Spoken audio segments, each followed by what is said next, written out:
La cátedra de San Pedro.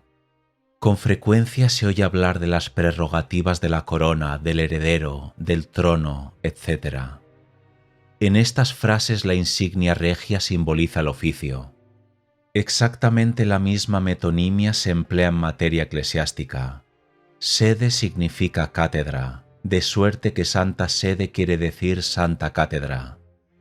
La palabra cátedra es de origen griego y significa exactamente el sitio ocupado por un maestro autorizado para la enseñanza.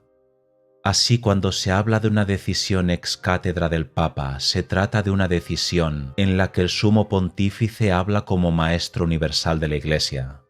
Se ha discutido mucho si el origen de la conmemoración de la cátedra de San Pedro proviene de la veneración que se tributaba en la Iglesia primitiva a la cátedra material en la que se sentaba el apóstol, o si desde el principio se trataba de una glorificación del oficio pontificial conferido a San Pedro y a sus sucesores por la consagración. En el santoral del 18 de enero hicimos mención de la antigua silla gestatoria o cátedra de San Pedro, que se halla en el ábside de la Basílica de Roma. De Rossi sostiene que la fiesta del 22 de febrero tenía por fin específico la veneración de esa reliquia. Sin embargo, el mismo autor señala la expresión de San Gregorio Magno. El óleo de la cátedra que San Pedro ocupaba en Roma, que parece referirse al aceite de las lámparas que se encendían delante de un trono de piedra en el cementerio ostriano donde San Pedro acostumbraba bautizar. De Rossi relaciona esta reliquia con la fiesta del 18 de enero. No es imposible que las dos fiestas se originen realmente en dicha tradición, pero en la actualidad casi todos los autores niegan que la celebración de la cátedra de San Pedro tenga algo que ver con un objeto material, basándose en los vigorosos argumentos de Monseñor Duquesne, de Marucci y de otros. Como lo hace notar Duquesne, por antiguo que sea el trono que se halla en el Vaticano, la primera mención que se hace de él data de 1217. Pedro Malio, que describió la Basílica de San Pedro en la segunda mitad del siglo XII, no dice ni una palabra sobre él, y dado que tiende a extenderse sobre todas las reliquias de la Basílica, su silencio prueba que no se veneraba entonces la cátedra material del apóstol. Por otra parte, las colectas y lecciones antiguas de la celebración litúrgica dejan ver que el objeto principal de la fiesta era la glorificación del oficio de San Pedro. En el santoral del 18 de enero explicamos que originalmente no existía sino una fiesta, la del 22 de febrero, y que no se refería a Antioquía, sino más probablemente al principio del pontificado de San Pedro en Roma. Lo cierto es que el calendario filocaliano, donde aparece una lista de las fiestas litúrgicas que se celebraban en Roma en el año 354, o quizá desde el año 336, cita la festividad del Natale Petri de Cátedra, es decir, de la Cátedra de San Pedro, ya que en aquella época la palabra latina natale había pasado a significar aniversario. Así pues, es absolutamente cierto que a mediados del siglo IV, pocos años después de la muerte del emperador Constantino, la Iglesia de Roma celebraba una fiesta relacionada con la consagración y el oficio pastoral de San Pedro. Lo que resulta discutible es que dicha fiesta tuviera algo que ver con Antioquía, pues el calendario de San Wilibrordo, alrededor del año 700, que hablaba de la Cátedra Petri in Antioquía, es muy posterior. Además, en el Hieronymianum de Auxerre, que data del siglo VI, la Cátedra Petri en Roma parece relacionarse con el 18 de enero, pero las liturgias galicanas, o por lo menos la mayoría de ellas, prefieren el 22 de febrero, aunque sin mencionar Antioquía. Uno de los elementos más importantes de la cuestión es el hecho de que los paganos celebraban el 22 de febrero la conmemoración de los difuntos. Dicha celebración se llamaba feralia o parentalia, debido a la costumbre de llevar pan a las tumbas de los parientes difuntos. Con todo, es difícil determinar plenamente la fecha de la celebración, y si bien Ovidio habla de las feralia del 18 de febrero, la expresión que usa parentales dies significa que la celebración duraba varios días. Por otra parte, algunos documentos antiguos hablan más bien del 21 de febrero. Como lo indica Kellner, durante las parentalia no se celebraban matrimonios, los templos permanecían cerrados y los magistrados se despojaban de las insignias de su cargo.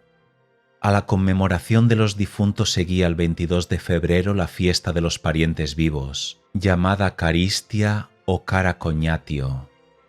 Esta última celebración no formaba parte de la liturgia oficial, pero era extremadamente popular y más arraigada en las costumbres que cualquiera otra de las fiestas.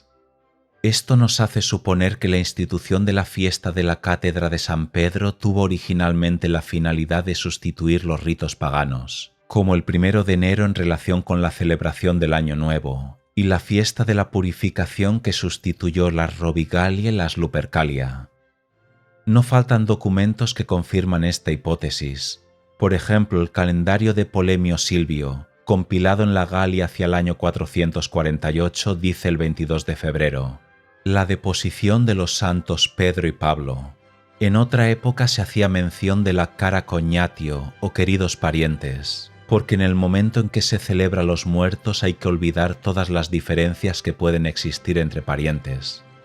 Esta frase parece indicar claramente que la fiesta de San Pedro y San Pablo, que se celebraba en este día, había sido introducida para reemplazar la celebración pagana de la Eucaristía. Probablemente la celebración litúrgica variaba poco, aunque en unas partes fuese conocida con el nombre de la Cátedra de San Pedro en Roma, y otras con el nombre de la deposición de los santos Pedro y Pablo. En ambos casos se trataba de la glorificación de las prerrogativas de la Santa Sede. Una muestra sorprendente de la vitalidad de las supersticiones paganas es el hecho de que a mediados del siglo XII la fiesta del 22 de febrero se llamaba todavía el Día del Banquete de San Pedro. El liturgista Velez, a quien debemos este dato, parece haber sido inglés, aunque pasó gran parte de su vida en Francia y se refiere probablemente a este país. Después de explicar que las dos fiestas de la Cátedra de San Pedro caen cerca de Septuagésima, Velez nos informa que la celebración de la Cátedra de Antioquía, es decir, la de febrero, era la más solemne, y se conocía vulgarmente con el nombre de Festum Petri Pularum o Banquete de San Pedro, porque, como explicó el autor, los paganos de la antigüedad acostumbraban llevar una buena cantidad de alimentos a las tumbas de sus parientes un día del mes de febrero. Los demonios hacían desaparecer dichos alimentos durante la noche, aunque los paganos creían con firmeza el absurdo de que esas viandas aprovechaban a las almas de los muertos que erraban entre las sepulturas. Resultó muy difícil desarraigar estas supersticiones cuando los paganos se convirtieron al cristianismo. Viendo esto, algunos hombres de Dios instituyeron las fiestas de la Cátedra de San Pedro en Roma y en Antioquía, coincidiendo con las fechas en que se celebraban estas abominaciones paganas, a fin de acabar enteramente con esa odiosa práctica. En recuerdo de los ricos manjares que se llevaban antiguamente a los muertos, la fiesta empezó a llamarse el Día del Banquete de San Pedro. Es evidente, por lo tanto, que las alusiones a las costumbres mortuorias de los paganos están en relación con la fiesta del 22 de febrero. Lo que resulta más difícil es explicar la duplicación de la fiesta. Se han lanzado varias hipótesis al respecto. La más plausible es la del Monseñor Duquesne. Como la celebración del 22 de febrero caía frecuentemente dentro de la Cuaresma, no era posible observarla con gran pompa. Así pues, en las regiones del rito galicano, donde se consideraba la Cuaresma incompatible con la veneración de los santos, se resolvió la dificultad trasladando la fiesta a una fecha anterior. Probablemente se escogió el 18 de enero por ser el primer día en que puede caer la dominica de Septuagésima. Evidentemente, si se hubiera escogido el 17 de enero, se habría evitado que la celebración de la Cátedra de San Pedro coincidiera aún con la de Septuagésima. Pero no es difícil que haya intervenido un ligero error de cálculo, pues aunque Septuagésima puede caer el 18 de enero, esto es rarísimo. La última vez que ocurrió fue en 1818, y no volverá a suceder hasta el año 2285. Por otra parte, el Hieronymianum parece haber trasladado al 18 de enero una fiesta de Nuestra Señora por la misma razón. Todo ello nos lleva a suponer que la fiesta de la conversión de San Pablo era originalmente una especie de octava de la celebración de la Cátedra de San Pedro. No olvidemos que Polemio Silvio llama a esta última Depositio Sancti Petri et Pauli, lo cual indica que estaba relacionada con los dos apóstoles. Lo que desconcierta es comprobar que si bien la fiesta de la Cátedra de San Pedro empezó a celebrarse en Roma desde muy antiguo, durante un periodo desapareció del calendario romano. En los sacramentarios gregoriano y gelasiano y el antifonario romano no se hace mención de ella. Las iglesias de África y del Oriente no la adoptaron nunca. En Monte Cassino y en Nápoles no existen indicios de que se haya celebrado dicha fiesta. Tal vez las festividades paganas de las Parentalia y de la Eucaristía desaparecieron en Roma antes del siglo VI, aunque siguieron celebrándose en la Galia. En tal caso, como la fiesta de la Cátedra de San Pedro había ya cumplido con su fin, y como por otra parte podía interferir con la nueva organización de las estaciones cuaresmales, no es imposible que haya sido suprimida en Roma. Lo cierto es que no fue suprimida en la Galia, y que aunque en algunos sitios fue trasladada al 18 de enero, la mayoría de los calendarios conservaron la primitiva fecha del 22 de febrero. Para explicar la duplicación de la fiesta, alguien ha lanzado la hipótesis de que la celebración del 18 de enero conmemoraba el principio del pontificado de San Pedro en Roma, en tanto que la del 22 de febrero se refería a Antioquía, ya que en los siglos IV y V la tradición insistía particularmente en la relación entre San Pedro y dicha ciudad. La Galia acogió con entusiasmo la duplicación de la fiesta, y Roma debió también adoptarla más tarde.